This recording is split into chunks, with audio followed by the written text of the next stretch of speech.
I never imagined that after 10 long years of silence and emptiness, someone could come into our lives and change everything. That someone was my son's best friend. What he did no one else could. I want to share this story with you, a story about pain, hope, and the unexpected ways healing can find us, even when we think it's impossible. For over a decade, our home felt hollow. My marriage had fallen apart early on, and with it, a part of our family seemed lost too. My son was just a little boy then, but as the years went by, I could see the loneliness settling deep inside him. He rarely smiled, he kept to himself, and the warmth that should have filled our house was missing. I tried everything I could, from counseling to family gatherings, but nothing seemed to reach him. It was as if he was trapped behind a wall I couldn't break through. During those years, my son found solace in a friendship that grew quietly but steadily. His best friend, a boy from school named Ian, became his constant companion. At first, I thought it was just a normal friendship. Kids need friends, after all. But as time passed, I realized Ian was something much more. Ian wasn't just a friend. He was a gentle presence who seemed to understand my son in ways that no one else did. When my son didn't want to talk to me or anyone in the family, Ian was there. When the pain was too much, Ian stayed close, offering quiet support. I remember the first time I saw them truly connect. It was during a small family dinner I reluctantly hosted. My son was quiet, withdrawn as usual, barely eating his food. But Ian sat beside him, cracking jokes, making silly faces, and slowly my son's eyes began to sparkle again. That night, for the first time in years, I saw a glimpse of the boy I remembered, bright, full of life and hopeful. Still, I wondered if it was just a phase. Could one friendship really fill the void left by years of disappointment and pain? I wasn't sure. Then came the day when everything changed. My son and Ian had been spending a lot of time together, studying, hanging out, and even working on projects. I watched quietly from the sidelines, seeing my son's mood lighten bit by bit. But what surprised me most was what happened when Ian stepped in to help with something I hadn't even realized was broken. My son's faith in himself. You see, after the divorce and all the struggles, my son had given up on many dreams. He stopped trying in school, stopped planning for his future. I was afraid he had resigned himself to a life of emptiness. But Ian saw the spark still inside him, buried but not gone. One evening, Ian showed up at our house with a plan. He wanted to help my son prepare for an upcoming school competition. My son was hesitant, doubtful even. He told me, "Mom, I don't think I can do it.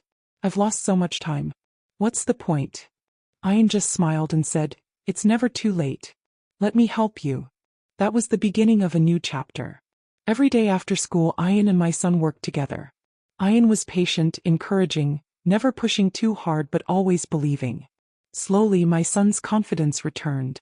I saw him staying up late, not out of rebellion but because he was excited to learn. His eyes shone with determination again. It wasn't easy. There were setbacks and moments of frustration. But with Ian's steady support, my son kept going. One afternoon, I overheard them practicing a presentation. My son was nervous, stumbling over his words, but Ian calmly helped him through it. "You've got this. Just be yourself," he said softly. When the day of the competition arrived, I was nervous too. I wasn't sure if my son could handle the pressure. But as I watched him step onto the stage, something incredible happened. He spoke with confidence, his voice steady, and when he finished, the applause was loud and genuine. Tears filled my eyes as I saw the joy on my son's face. For the first time in years, he believed in himself again. And I knew that Ian had been the key to unlocking that belief. After that day, things started to change at home as well. My son began opening up more, sharing his thoughts and feelings. We talked like we hadn't in years. It was as if the emptiness was finally being replaced with hope. Ian continued to be a part of our lives, not just as my son's friend but as someone who brought light into a dark place. Watching their friendship grow, I learned that sometimes healing doesn't come from where we expect. Sometimes, it's found in the kindness of another person, in someone who refuses to give up. Looking back now, I realize that no matter how long the emptiness lasts, it's never permanent. With patience, love, and a little help from those who care, even the deepest wounds can begin to heal. And that's the story I wanted to share with you. A story of hope, friendship, and the incredible power of never giving up on someone you love. After that first big success, I thought things would get easier. But life doesn't always work that way, and I soon learned that healing takes time and patience. Even with Ian's support, my son was still fragile. The past 10 years of silence and pain had left deep marks. Marks that don't just disappear overnight. In the days after the competition, my son seemed happier, but I could still see shadows lurking beneath his smiles. Sometimes he'd withdraw into himself again, lost in memories and fears he didn't want to share. That was when I realized something important. Healing isn't a straight path. There are ups and downs, progress and setbacks. Ian was there through it all. His presence wasn't just about helping with schoolwork or competitions anymore. It was about being a steady friend, someone who would listen without judgment and offer comfort without trying to fix everything at once. One evening, I came home earlier than usual and found them sitting quietly in the living room. My son looked tense and Ian was calm but serious. I hesitated before joining them, not wanting to intrude. My son looked up at me and said, "Mom, can we talk?"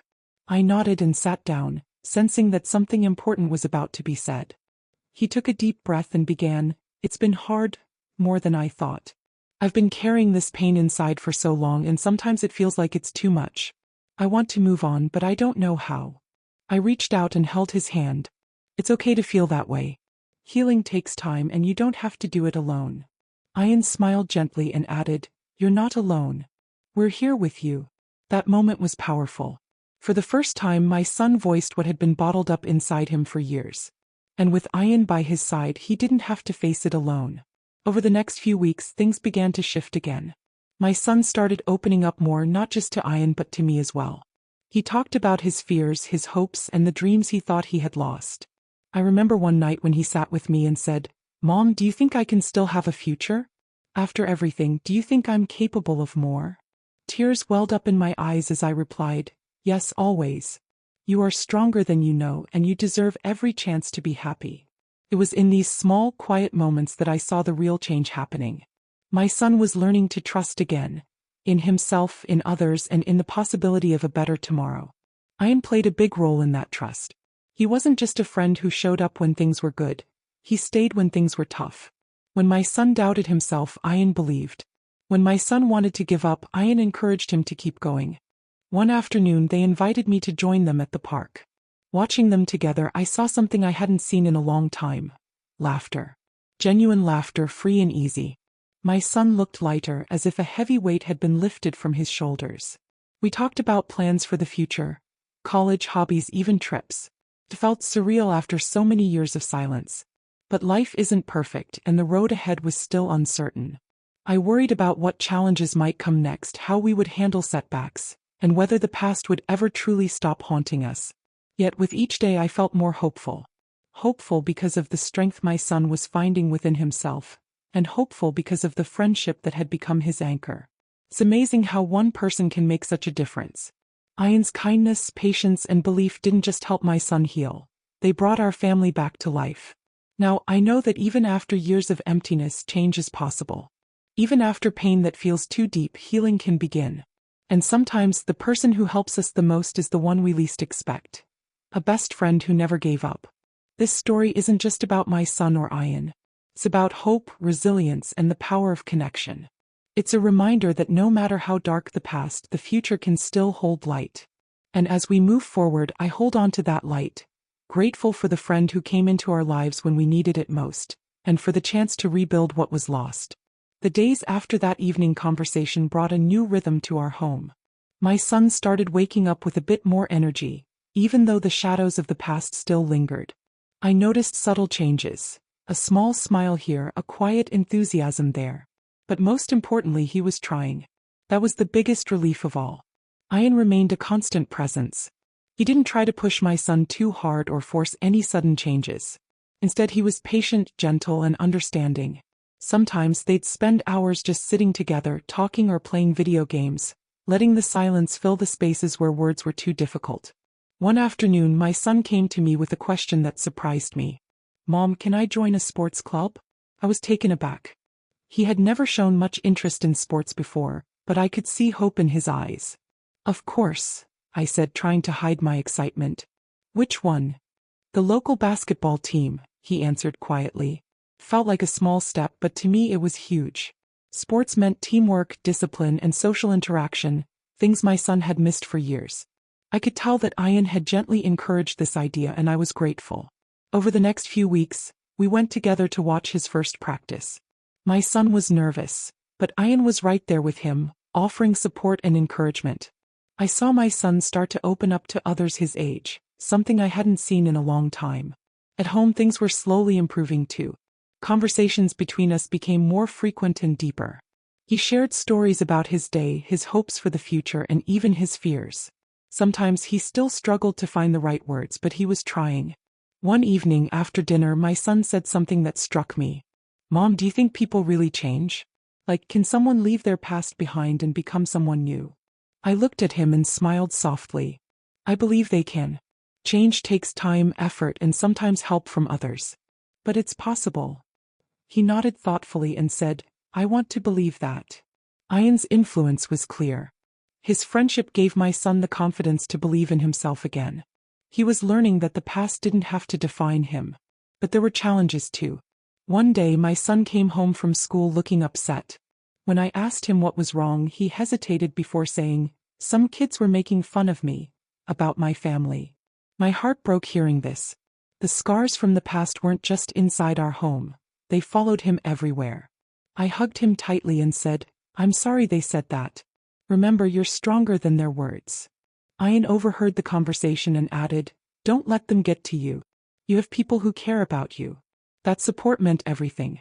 Together, we reminded my son that he wasn't alone and that the people who truly mattered believed in him. Slowly, my son began to build new friendships outside of Ian's circle.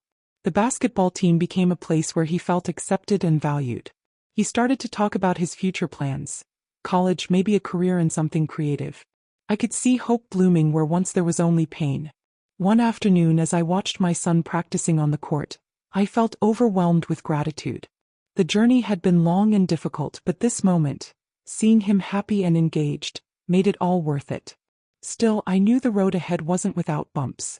Healing is not a straight line, and there would be days when my son struggled. But with the love and support around him, I believed he could keep moving forward. That night, I sat with Ian and thanked him for everything. "You've been more than a friend to him," I said. "You've helped save him." He smiled and said, "He's the one doing the work. I'm just here to remind him how strong he really is." And that's the truth. Sometimes all we need is someone who believes in us. Someone who sees the light inside even when we can't. As I watched my son sleep that night, I whispered a prayer of thanks. For the first time in a long while, I truly believed that brighter days were coming. The progress my son had made was visible to everyone around us. He was no longer the withdrawn boy who kept to himself in the shadows. He was starting to live again, laugh again, dream again. Yet, despite these hopeful signs, I knew the past still cast its long shadow over him. Healing doesn't mean forgetting, and the scars don't just vanish overnight. One afternoon, I received a call from his school counselor. She wanted to discuss some incidents that had occurred recently. Apparently, a few classmates had been teasing him again, this time about his family situation and his recent change in behavior. I felt a heavy weight in my chest, but I listened carefully as she explained how my son had handled it. Instead of retreating, he had spoken up, explaining his feelings and standing firm against the hurtful words.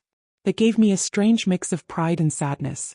My son was learning to defend himself, but it was painful to know he still faced cruelty from others. I decided then and there to be even more present for him, to create a safe space where he could be open without fear. Later that week, we sat together in the living room talking about his experiences at school. He was quiet at first, but as I encouraged him, he began to share more. He spoke about the loneliness he sometimes felt, the moments when doubt crept back in, and the times when he wondered if he would ever fully escape his past.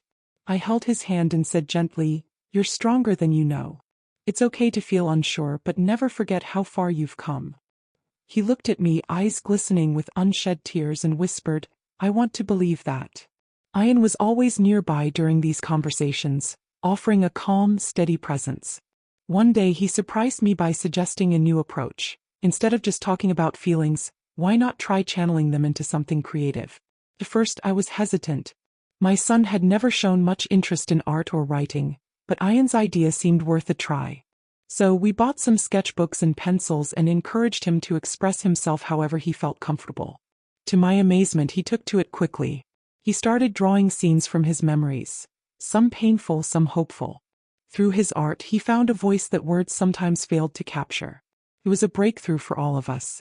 One evening, my son showed me a drawing that left me speechless. It was a picture of our family, not just the people but the feelings. There was sadness, yes, but also love and resilience shining through.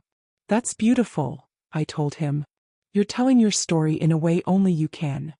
He smiled shyly and said, "It helps. When I draw, it's like I'm taking control of my own story." From that moment, his art became a source of healing. We framed some of his drawings and hung them around the house. They reminded us daily that healing was a journey, not a destination. Ian continued to be a positive influence, often joining my son in drawing sessions or encouraging him to try new things. Their friendship had grown into something deeply supportive, built on trust and understanding. One day, Ian confided in me that he had been through his own struggles and knew how important it was to have someone by your side. That honesty made me respect him even more. Despite the progress, challenges remained. My son sometimes struggled with feelings of guilt, as if he was responsible for things beyond his control. I reminded him gently that no one's mistakes define their worth, and that forgiveness starts with ourselves. Slowly, the walls my son had built around his heart began to crumble. He started opening up to other friends, sharing his art, and even volunteering at a local community center. His confidence blossomed in ways I never thought possible. One afternoon, I overheard him talking with Ian about future plans. They dreamed of college, careers, and a life filled with possibilities. It was a stark contrast to the dark days we had endured. As I watched my son grow stronger, I knew the road ahead would still have its obstacles. But with love, patience, and support, healing was within reach. That night, as I tucked him into bed, I whispered a promise to always stand by him, no matter what. Because sometimes all it takes is one person believing in you to change everything. The days following our art sessions marked a turning point in my son's healing journey. The sketches and drawings he created weren't just pictures. They were windows into his soul, glimpses of the pain and hope that lived inside him. With each stroke of his pencil, he seemed to reclaim a little more of himself, and I felt a deep sense of relief that we were moving forward together. But healing is never a straight path. There were still moments when the old fears and doubts returned like unwelcome shadows. One afternoon, I found him sitting quietly on the porch, staring at the ground with a heavy heart. When I sat beside him, he didn't speak for a long time. Finally, he looked up and said, "Sometimes I wonder if I'll ever really be free from all this." I reached out and held his hand. "Freedom isn't about forgetting the past," I told him. "It's about learning to live despite it, and you're doing that every day." He nodded slowly, but the sadness in his eyes didn't fade entirely. It reminded me how deep the wounds ran and how patient we had to be. During this time, Ian continued to be a steady presence in our lives. He had become like a brother to my son, offering encouragement and companionship when the world felt heavy. Watching their friendship grow was a blessing. Ian's calm nature and wise words often helped my son navigate tough emotions. One evening, Ian invited us to join a community event focused on mental health awareness. It was a simple gathering with people sharing their stories and supporting one another. I was hesitant at first, unsure if my son would want to attend. But to my surprise, he agreed. At the event, my son listened carefully to others' experiences, stories of pain, recovery, and hope. It was clear he felt less alone in his struggles. Afterward, he told me, "It's strange. Hearing others talk about their journey makes me feel like I'm not the only one." That night, I realized how important community was in the healing process. No one should have to face their pain in isolation. Back at home, we made a promise to keep communication open. I encouraged my son to share his feelings whenever he wanted, without fear of judgment. It wasn't always easy for him, but with each conversation, the distance between us lessened. One afternoon, while helping around the house, he asked if we could watch some old family videos together. We spent hours laughing, crying, and remembering better times. It was as if we were rebuilding the foundation of our family, brick by brick. I noticed something else. He had started taking better care of himself. His clothes were neater, he was more interested in his schoolwork, and he even began making plans for the future. These small changes filled me with hope. However, life threw us another challenge. My husband, who had been working long hours, suddenly lost his job. The stress weighed heavily on all of us, threatening to undo some of the progress we'd made. Money became tight and tensions ran high. In those difficult days, I worried about how this would affect my son. But he surprised me again. Instead of withdrawing, he stepped up to help. He took on small part-time jobs, helped with chores, and tried to keep the mood light at home. One evening after a long day, he came to me and said quietly, "I want to help us get through this. We're stronger than these problems." His words gave me strength I didn't know I had. Together we faced our new reality with determination and love. As weeks turned into months, we adjusted to our new normal. My son's resilience shone through, inspiring everyone around him. He was no longer defined by his past but by the courage he showed in moving forward. One day he came to me with a surprise, an application for a community college program he wanted to join. "I want to learn, Mom," he said. "I want to build a life that's mine." Tears filled my eyes as I hugged him tightly. That moment was proof that healing was possible, and that with support and belief, anyone could rewrite their story. Looking back, I know the road wasn't easy. There were tears, fears, and moments of doubt. But what mattered most was that we never gave up on each other or on hope. The journey continues, but I'm proud of the young man my son is becoming. He has faced his darkness and found his light. And sometimes that's all anyone needs to start healing. The months that followed felt like a new beginning for our family. My son was no longer the quiet, withdrawn boy who had once seemed lost in his pain. He was growing stronger every day, finding new reasons to hope and new ways to dream. His friendship with Ian deepened, becoming a source of joy and comfort. They would spend hours talking about everything: school, future plans, even silly things like movies and music. It was clear that having someone who truly understood him made a huge difference. One afternoon, my son surprised me by suggesting we take a short trip together. Just the two of us. He said he wanted to spend time reconnecting, to build memories beyond the walls of our home. I agreed, feeling grateful for this chance to heal alongside him. We drove to a quiet lakeside town surrounded by nature's calm beauty. Without the distractions of daily life, we talked more openly than ever. He shared stories about his fears, his hopes, and the guilt he sometimes carried. I listened without judgment, offering only love and reassurance. At one point he said, "Mom, I think I'm finally beginning to forgive myself." Those words hit me hard. Forgiveness, especially self-forgiveness, was the key we had been searching for all along. That trip wasn't just a break from routine. It was a turning point. When we returned home, the air between us felt lighter, filled with possibility. Back in our daily lives, I saw my son take steps toward independence. He joined clubs at school, made new friends, and volunteered for community projects. His teachers noticed a change too. His confidence was growing, and so was his voice. One evening, as we sat together in the living room, he said something that stayed with me.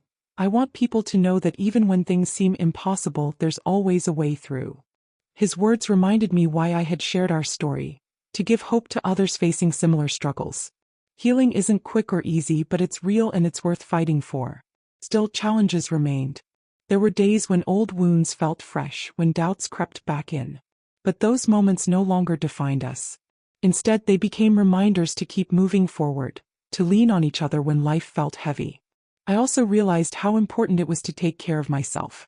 Supporting my son meant I needed strength too, emotionally, mentally, and physically. I started therapy, joined support groups, and made time for things that brought me peace. Together, we were building a healthier family, one where love and understanding grew alongside resilience. Looking back, I see how far we've come. The darkness that once threatened to consume us has been met with light, the light of healing, forgiveness, and new beginnings.